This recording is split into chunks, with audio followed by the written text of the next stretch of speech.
اگر اینا عفونی بشن یا پاره بشن، مریض دچار دلدردهای شدید میشه، دچار عفونت داخل شکم میشه.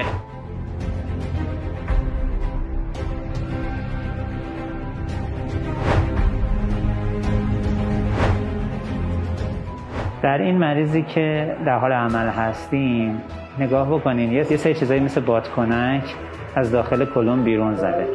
ما به اینا میگیم دیورتیکول. دیورتیکول یعنی همین بادکنک‌هایی که شما می‌بینید، مریضایی که به دلیل یبوست طولانی مدت فشار داخل روده بالا میره و از یه سری سوراخ‌ها اطراف عروق میزنه بیرون و یه بادکنک‌های اینجا شکل میگیره. اگر اینا عفونی بشن یا پاره بشن، مریض دچار دلدردهای شدید میشه، دچار عفونت داخل شکم میشه و نیازمند عمل جراحی اورژانس.